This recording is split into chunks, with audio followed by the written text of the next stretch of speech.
Muy buenos días. Primero, gracias por tu tiempo. Sabemos que se viene una fecha, 9 de julio, varias dudas. Por eso queríamos hablar con vos. Sos periodista, decime si me equivoco, historiador y también revisionista del legado hispano en América. Así es. O sea, Sí. especialista. Sí. Digámoslo. Soy un periodista que se dedica a la historia y sobre todo a la historia de lo que tiene que ver con nuestro pasado español. Hay 300 años ahí que se han ocultado en los últimos años. Patricio, yo quiero hacer una especie de línea muy rápida. Bien. América, pueblos aborígenes, ¿sí? Pueblos originarios, invaden en 1492. No, bueno, ahí ya arrancamos mal. No, arrancamos mal.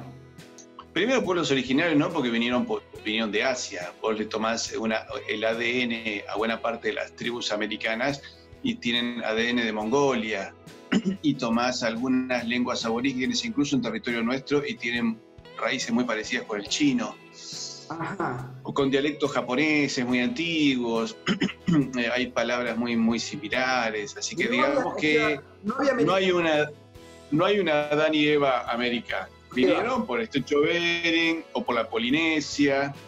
De ahí que, por ejemplo, la colectividad china en Perú se adaptó muy bien. Bueno. 1492 no es una invasión. Yo no sé dónde sacaste eso, pero nunca se consideró una invasión la llegada de España a América. Es un descubrimiento donde una civilización más adelantada llega a un nuevo mundo buscando en realidad un camino por Asia. Dado el enfrentamiento que había entre el cristianismo y el islam, estaban buscando una alianza con el emperador de China. Se sabía que existían los pueblos de Oriente gracias a Marco Polo y a viajes, y bueno, ya del Imperio Romano se sabía, pero se encuentra con una tierra en el medio que no esperaban. ¿De dominar? A ver, pero esto te pasa hoy. Este sistema que estamos usando hoy tan práctico, el Zoom, no lo inventamos ni vos ni yo ni ningún argentino, creo que lo inventó un norteamericano. Entonces, sí o sí, digamos, siempre un adelanto se impone sobre una situación retrasada. Si no, no podríamos haber hecho esta nota, tal vez por Skype. Bien, bueno, ahí me dejaste claro, llegan. Es decir, esto es como, a ver, el desarrollo, vos que tenés el apellido italiano, esto es como el desarrollo del Imperio Romano a lo largo de toda Europa. No podés decir que en realidad Roma invadió a los pueblos germanos, a los francos, a los hispanos. En realidad llevó civilización. Hoy no vas a escuchar a ningún alemán, francés o español reclamándole algo a la República Italiana por el Imperio Romano de hace 2000 años. Esas cosas solamente... El indigenismo es algo que empezó a aprender acá a partir de 1992 y tenía que ver con el tema de borrar el 10º centenario de la Guerra de Malvinas, donde la identidad hispánica de todos los pueblos de América se notó porque, bueno, menos Chile, que había un conflicto con ellos, pero los demás nos ofrecían hasta sus fuerzas armadas completas.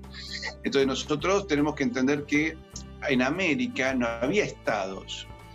Estaba el Imperio Azteca, que era un imperio dominador de un montón de tribus, a las cuales les exigía sacrificios humanos y sobre las cuales también aplicaba el canibalismo.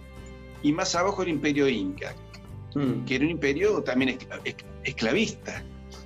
Por eso hay tribus que se van más al sur, como los araucanos, que no querían saber nada con nadie de afuera porque venían escapando de los incas.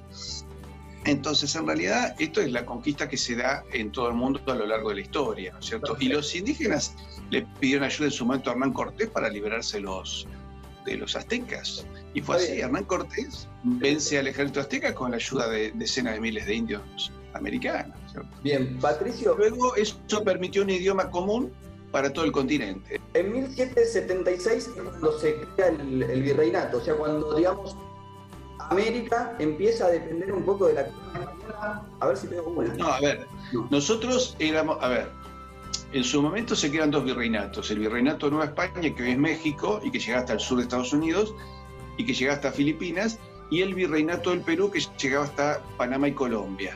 Luego se crea el virreinato de Nueva Granada, que es parte de Ecuador, Panamá, Colombia y creo que había un pedacito de Venezuela, me parece. Aunque Venezuela era una capitanía que dependía de Dominicana. Y luego, en 1776, se crea el Virreinato del Río de la Plata, que se separa la administración del Perú con la del Río de la Plata. Y acá dependía la banda oriental o provincia de Montevideo, hoy República Oriental de Uruguay, Asunción, hoy República del Paraguay, el Alto Perú, hoy República de Bolivia, y todo, digamos, Argentina y parte de Chile. Y otra parte de Chile era una capitanía que dependía del Perú. Estamos hablando que eran formas administrativas buscando el mejor gobierno posible, ¿no es cierto? Algunas cosas se hicieron, hay reformas borbónicas que estuvieron bien, otras que fallaron, y en algunos casos se le quitó un poco de autonomía a las burguesías locales por el tema de que en su momento los Borbones encontraron muchísima corrupción entre los administradores criollos. Se empezaron a mandar administradores de España, pero si te fijas bien, que eso comenzó por el 1700, después de 1704, cuando Napoleón invade España. Acá todo el mundo se sintió que la patria había sido invadida, no que se había sido invadida otro país. O sea, acá la gente protestaba contra Napoleón, ¿no es cierto? No, es decir, fue invadida nuestra patria. ¿Dónde? Y allá, en la metrópoli. Pero es como si vos decís, che, yo vivo en Formosa y los ingleses no se van de Malvinas. Y bueno, pero la sentís como tuyo también, ¿no es cierto? Lo que sucedió, un poco, quienes estaban acá, defendían lo que sucedía allá. Bueno, porque lo mismo si hoy la provincia de Neuquén, impulsada por la comunidad indígena mapuche, se quisiera separar. Yo nunca estuve en Neuquén, pero lo diría como un enajenamiento y un cercenamiento de mi patria, ¿no es cierto? ¿Y qué pasa adelantar? Porque quiero llegar a 1816, igual me hiciste... si bien le pifié en todo, pero voy entendiendo. En 1810, ahí fue cuando... dice, bueno, no queremos depender más de... No, de hecho la declaración del 25 de mayo es una declaración monárquica en defensa de nuestro buen señor y soberano don Fernando VII, así dice. Por supuesto que en realidad el 25 de mayo fue una maniobra inglesa para separarnos de España, porque la mitad de los miembros de la primera junta eran agentes británicos. Porque nosotros conformamos un solo país, de acá hasta México y de Filipinas hasta la península ibérica. Y teníamos, es decir, vos fíjate, tomá el globo terráqueo, manejamos geopolíticamente la mitad del mundo, es decir, y de norte a sur, con lo cual manejás como el mediocampo en el fútbol, ¿viste? Con nosotros manejábamos el mediocampo geopolíticamente, eso era muy importante. Y además, aquí en el Alto Perú, lo que hoy se llama Bolivia, se acuñaba la moneda más poderosa del mundo, que ahí invito a todos tus televidentes que busquen en los buscadores, hay un montón de información, lo que era el Real de A8, así se llamaba la moneda. Real de A8. Era una moneda fuerte en el mercado. Fuertísima. Era fuertísima, era la más poderosa del mundo, a punto tal que todo el comercio... ¿Vos te escuchaste alguna vez hablar del galeón de Manila? Los buques mercantes que salían de Valparaíso, Chile, se unían con los que salían del Callao, Perú, llegaban hasta México, ahí se unían con otros buques y llegaban a Filipinas. Y de Filipinas se comercializaban productos americanos que se comercializaban con productos chinos. Sí. Y los chinos aceptaban solo nuestra moneda y además... tanto China como Japón se entendían bien con los pueblos españoles americanos, pero en el fondo eran españoles. Y no tenían ninguna simpatía con los ingleses. Había una diferencia enorme en la concepción filosófica, es decir, vos pensás que estos eran pueblos católicos para los cuales el ser humano era muy importante, y para el mundo anglicano es más importante el tener que el ser. Patricio, pero la moneda en sí, me dijiste, el real de A8. Sí. ¿Estaba hecha de algún mineral? Después vino el oro. De plata. De plata, claro. Por eso se hacía en el Potosí, donde estaba la minería de plata, ¿no es cierto? ¿Verdad que Cervantes decía, vale un Potosí, ¿no es cierto? Tan rico como un Potosí, era eran minas de plata, que todavía producen, ¿no es cierto? Bueno, entonces, con esa moneda... ¿Los ingleses qué era lo que querían los ingleses, digamos? Y los ingleses querían dominar los puertos de Asia, y los chinos no le aceptaban la libra esterlina, porque para ellos era un papelito impreso nada más. Y de hecho, toda Europa, cada vez que tenía que comprar algo en el Imperio Otomano, en el Imperio Chino, tenían que llevar nuestra moneda, tenían que llevar reales de A8, porque si no, no había caso, no le aceptaban las monedas europeas, ¿cierto? Y entonces Inglaterra quiere, digamos, necesita esa moneda. Quiere quedarse, a ver, te lo hago más simple, quiere quedarse con los mercados de China y quiere quedarse con nuestros mercados, con el mercado americano. Y ya en América había un incipiente desarrollo industrial, que venía medio retrasado con respecto a los ingleses, pero venía, estaba avanzando. Había muchas revistas científicas, sobre todo en México, entonces había muchas universidades, había 25 universidades, que para la época es muchísimo. Entonces, con ese motivo, los ingleses acá no tenían entrada, metían productos de contrabando y fueron ganándose a la burguesía comercial contrabandista, convenciéndolas de un proyecto revolucionario que les venía bien a los ingleses. Por eso, cuando lo logran, fíjate que acá se logra un desarrollo comercial importante en lo que es la Pampa bonaerense, pero todo el norte argentino queda empobrecido durante más de 100 años, ¿no es cierto? Entonces vos ves, por ejemplo, que nosotros teníamos complementada toda la economía. O sea, en el Alto Perú, hoy Bolivia se acuñaba la moneda más poderosa del mundo. Aquí se producía la carne necesaria sobre todo para el trabajo minero. Y todos los cueros de exportación, cebos, sogas, un montón de elementos de exportación, de cada pueblito tenía productos que pasaban a través del Alto Perú o pasaban a través de Mendoza para subirse a los puertos y comerciarse con el mundo. Paraguay producía la yerba mate, es un elemento muy importante, desintoxicante para el trabajo minero, ¿cierto? Y el Perú y Chile tenían los puertos de exportación hacia el Pacífico. Entonces vos tenías toda la economía complementada. Entonces, todo eso vos lo tenías muy, muy combinado, y eso es combinado con los mercados de Asia. Y de Asia venían productos para acá, ¿cierto?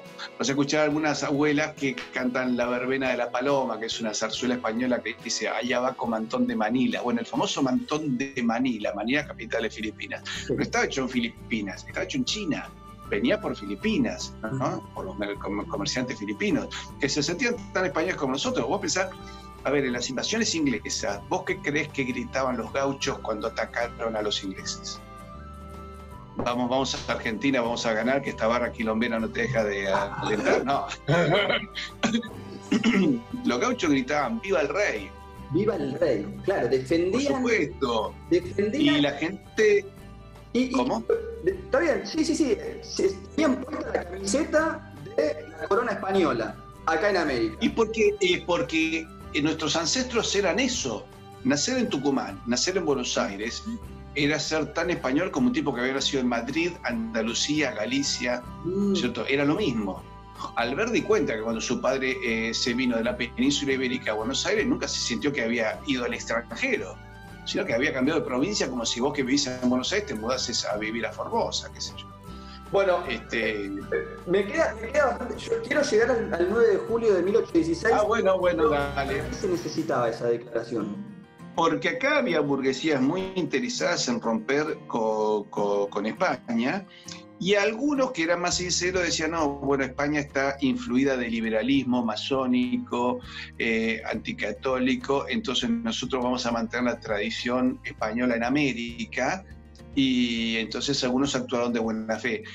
Pero si vos tomás la lista de los diputados, buena parte de ellos eran miembros de logias masónicas, estaban relacionados evidentemente con poderes extranjeros, es bastante discutible. De hecho, por ejemplo, participan diputados de Tarija, que hoy es Bolivia, y Tarija se perdió, pero no participan de Santa Fe, ni de Entre Ríos, ni de Corrientes, ni de Misiones, ni del Comahue, o sea, toda la zona patagónica no participa, y ni del Paraguay, ni de la Banda Oriental, ni de Guinea Ecuatorial, que era territorio del Río de la Plata en África. ¿Vos sabías que teníamos una provincia africana? Bueno, Guinea Ecuatorial, que es el único territorio donde se habla español en África, dependía del virreinato del Río de la Plata. Y ¿actualmente se habla español? No, dependía en aquel momento. En 1810. No, pero exactamente se habla español. Sí, se habla español. Se habla español y permanecieron como provincia española hasta 1968, donde se separaron por presión de Naciones Unidas, no por voluntad de los guineanos. Mirá. Hasta 1968, en las Cortes españolas, en las Cortes, lo que nosotros llamamos Cámara de Diputados, ¿cierto? o Congreso de la Nación, vos veías diputados de raza negra, y vos decías, ¿y esto de dónde son? Eran de Guinea. ¿Para qué se presiona tanto para firmar ese acta de independencia que no termina delimitando nada? ¿Para qué se firma? ¿Para qué se necesitaba?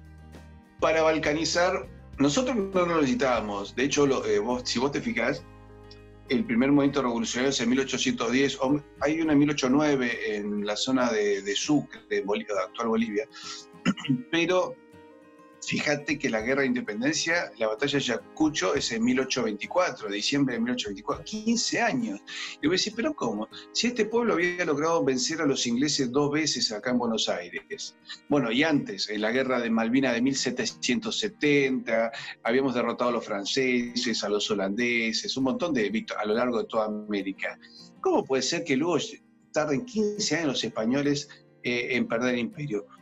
Porque los ejércitos realistas estaban formados por indios, negros y criollos voluntarios, que se formaban voluntariamente porque veían la maniobra inglesa en la independencia de Argentina, en la independencia de toda América, ¿no es cierto? Vos fíjate que el Perú no había ningún movimiento independentista hasta que llega San Martín con la flota inglesa, el almirante Cochrane, que o casualidad lo estaba esperando del otro lado en Chile. ¿Qué hacía una flota inglesa esperándolo para cargar?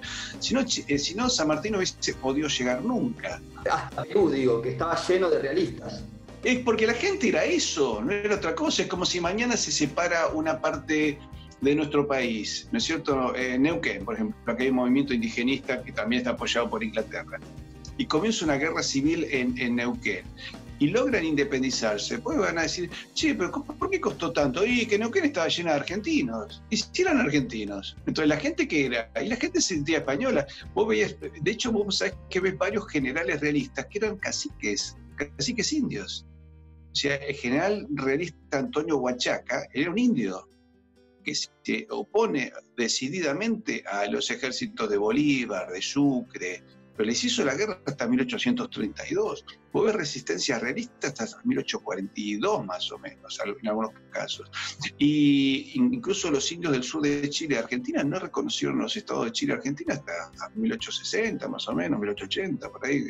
Ahora no me acuerdo de la campaña de desierto. Recién nombraste a San Martín y te quería preguntar esto. ¿Le sueltan la mano a San Martín desde Buenos Aires? Sí, se le suelta la mano, ahí había discusiones muy concretas, porque acá la burguesía nuestra está interesada en organizar, digamos, un país chico para sus propios intereses. Fíjate que al poco tiempo Rivadavia, por ejemplo, derrota a los brasileños en Ituzaingó y sin embargo entrega la banda oriental para que sea un país separado por presión del embajador inglés, Lord Ponsonby. Y en Uruguay la bandera argentina flameaba en los edificios públicos hasta 1828.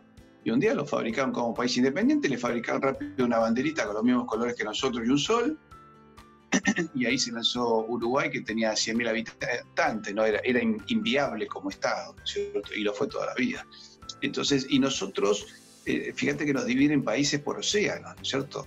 Porque si nosotros nos hubiésemos independizado, manteniéndonos unidos de Ecuador, Perú, Chile, Bolivia, Paraguay, Uruguay y Argentina, hubiéramos mantenido las misiones orientales, que era todo el sur de Brasil, y seríamos un país bioceánico, bicontinental, porque estamos también en Antártida, y los ingleses no hubiesen podido ocupar las Malvinas, por ejemplo.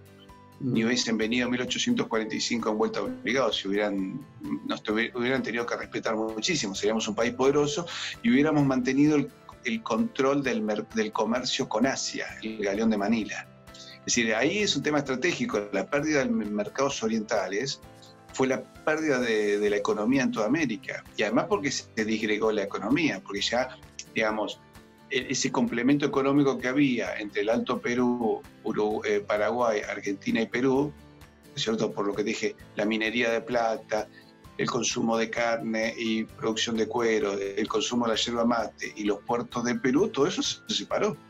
Es decir, la economía cayó, por ejemplo, en Perú se sabe que entre que se iniciaron los movimientos independentistas hasta que luego terminan se consolida la independencia y se firma el nuevo Estado del Perú, firma un acuerdo de tratado de comercio y navegación con Gran Bretaña, la economía peruana cayó 15 veces.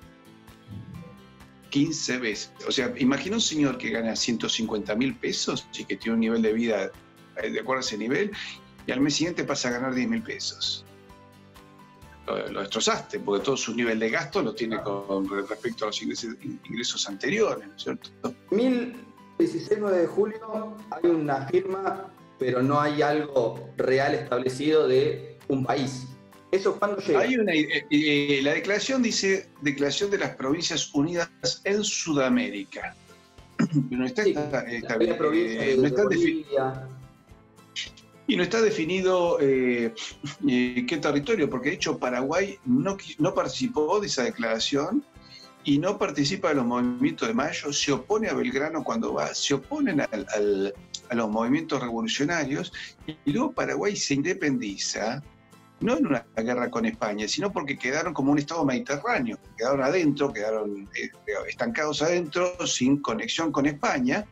Y ahí, bueno, las autoridades paraguayas, viendo que no había posibilidad, arreglaron con el virrey y se hizo un traspaso de mando muy ordenado, donde le pidieron al virrey que se quede para ayudar a organizar una administración pública, ¿cierto? Porque dice, bueno, ¿qué quedamos? No podemos ser fieles al rey porque estamos impedidos físicamente, ¿no es cierto? Como vos querés mucho una chica, pero ella vive en la otra punta del planeta, vos acá, y no hay manera de que uno viaje para el país del otro. Bueno, es la misma situación. Y de hecho el virrey se quedó viviendo en España, y creo que se quedó viviendo en Paraguay. Creo que muere en Paraguay y fue enterrado con honores de jefe de Estado. De Paraguay nunca se peleó con España, nunca participó, y de hecho esa administración funcionó bien y permitió un desarrollo importante hasta la guerra de la Triple Alianza, o guerra de la Triple Infamia, podríamos decir, como escribió el historiador argentino Raúl Hassen, y se destrozó el Paraguay. Luego se lo destrozó con la guerra del Chaco contra Bolivia, que fue una guerra también inventada por corporaciones petroleras extranjeras, y a Paraguay le ha costado muchísimo salir adelante, ¿cierto? Así todo, yo tengo trato con algunos historiadores y profesionales paraguayos y muestran muchísima inteligencia, mucho sentido de la tradición, de valores cristianos, tienen muchas cosas realmente muy interesantes. Es decir, es un país que fue fundido en base a agresiones físicas.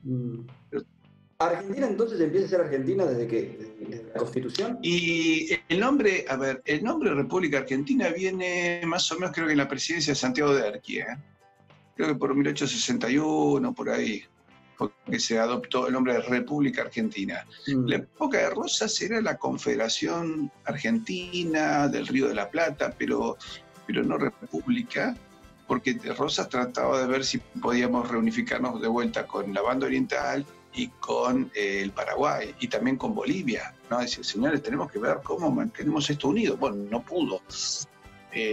Como también los ingleses nos usurparon Malvinas y no pudo enfrentarlo. Rosas pudo hacer una economía en defensa nacional y tratando de mantener la soberanía territorial en el río Paraná, cuando fue la guerra de la invasión anglo-francesa en vuelta obligada en 1845, pero le costaba muchísimo. Porque vos ya tenías toda la economía descoordinada. Vos pensás que vos seas un pequeño productor en un pequeño pueblito de Jujuy y que tus productos se vendían a través del galeón de Manila en Asia. Un día te dijeron no te compramos más porque se cortó todo. Pero quédate tranquilo que ahora sos feliz e independiente. Tipo dice, pero yo antes vivía feliz y podía producir. Ahora, ¿cuál es el negocio de esta pseudo-independencia donde los ingleses se quedan con nuestros mercados?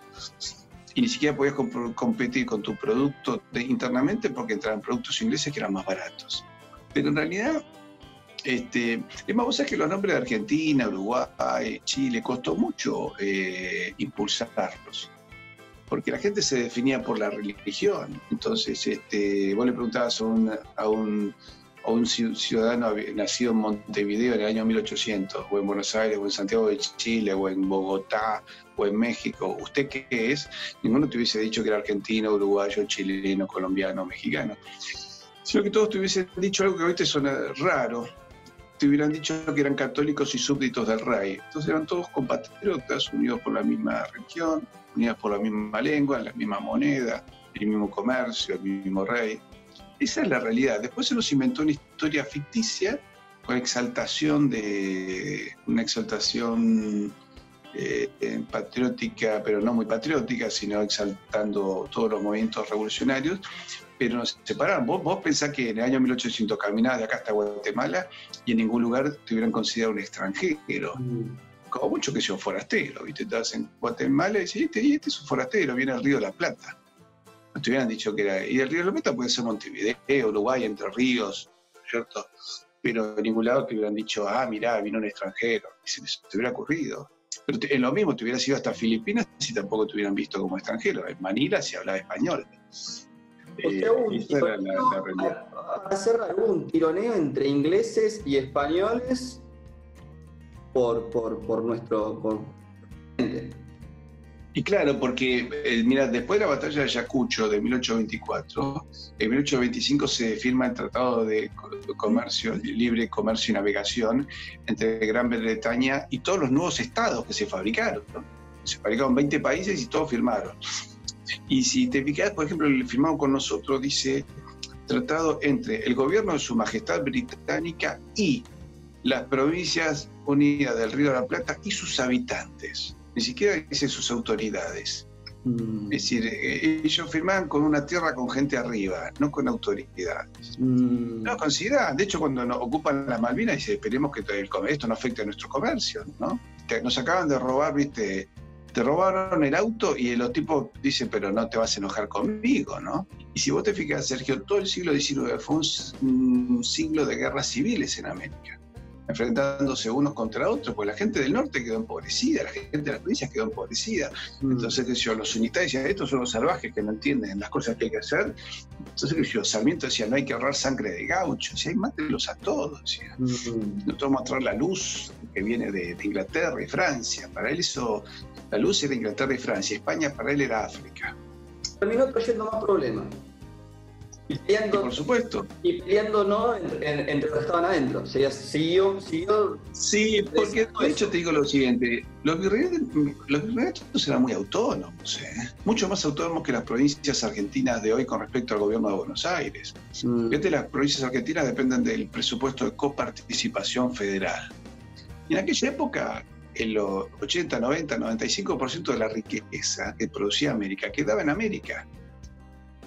Y cuando se enviaban directivas de España, que por lo general en beneficio nuestro, pero cuando se enviaba alguna que no era aplicable, porque el rey había recibido mala información, ¿viste? Te había mandado un dato, vos eras la autoridad, te mandan, bueno, haga tal cosa, y cuando llegues decís, no, pero ¿quién le dijo esto al rey? Esto está mal. Entonces, ¿vos qué decías? No, mire, usted me pidió que haga tal cosa, pero en realidad hay que hacer tal otra. Entonces se ponía, se acata, pero no se cumple. Es decir, se acata la autoridad del rey. Somos fieles del rey, pero no se cumple esto porque es impensable. Entonces vos hacías lo que tenías que hacer y le enviabas un informe al rey diciendo, mire majestad, usted pidió que hiciéramos tal cosa, pero no se puede, hicimos tal otra, y das la argumentación. El rey aceptaba, te mandaba el aprobado de España, ¿cierto? Porque en realidad la clase dirigente de virreyes era un nivel muy alto en cuanto a su capacidad administrativa. Vos investigás, todos los virreyes de América eran profesionales muy preparados y no había la corrupción que tuvimos después. La poca corrupción que había, si te pescaban, terminabas con tus huesos en la cárcel y confiscación de bienes. Y por ejemplo no se daba a nivel de virreyes, se daba a niveles de empleados de nivel ni siquiera secundario, nivel terciario, por ahí. Porque había mucha conciencia moral, Sergio, había mucha conciencia religiosa. Entonces la gente dice, no, si está mal, robaste, te vas al infierno. Entonces la gente tenía mucha conciencia. Todo un tipo que había cometido una falta era gravísimo. Y ojo que si una vez que te liberaban después del castigo, más te vale que te fueras del lugar porque no te hablaba nadie. ¿Cierto? Patricio, para cerrar, tenés un blog, una página. Puedes entrar a mi canal YouTube, Historia con Patricio Lons, que si me mandás este audio también podremos subirlo. Claro que sí. Historia con Patricio Jones. Y ahora estamos haciendo otro canal que se llama Comunidad Hispanista, en YouTube también.